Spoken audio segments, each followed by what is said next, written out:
C'est juste une institution qui nous régule.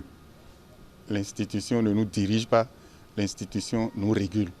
Si on appartenait à un ministère, on comprendrait que au niveau du ministère, il n'y a même pas eu de message comme on en entend souvent. Je crois que en tant que professionnels des médias, nous essayons de dire ce que nous vivons au quotidien, de dire à haute voix ce que les gens disent très bas.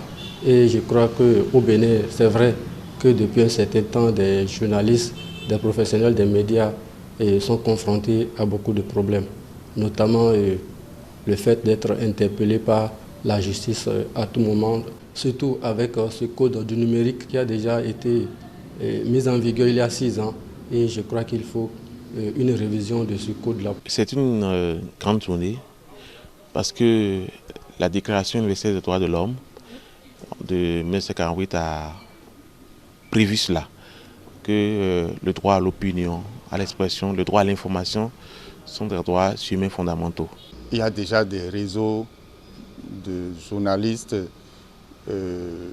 qui luttent contre la pollution de l'environnement, qui luttent pour que l'écosystème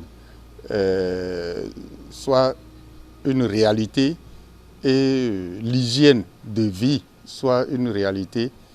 Tout ça ne peut se faire sans les professionnels des médias qui participent à partir de ce qu'ils disent, à partir de ce qu'ils vivent, au maintien d'un bon environnement. Ce qui se passe aujourd'hui dans la dégradation de l'environnement sort de l'entendement humain. Mais des efforts se font. Des efforts se font pour qu'on ait un cadre de vie sain en République du Bénin. C'est également pour moi une occasion de dire à ceux qui sont encore là que la tête sur les épaules, droit dans nos bottes, nous devons continuer par mener le combat, mais ça doit nous amener à réfléchir pour voir que sont devenus nos textes de loi.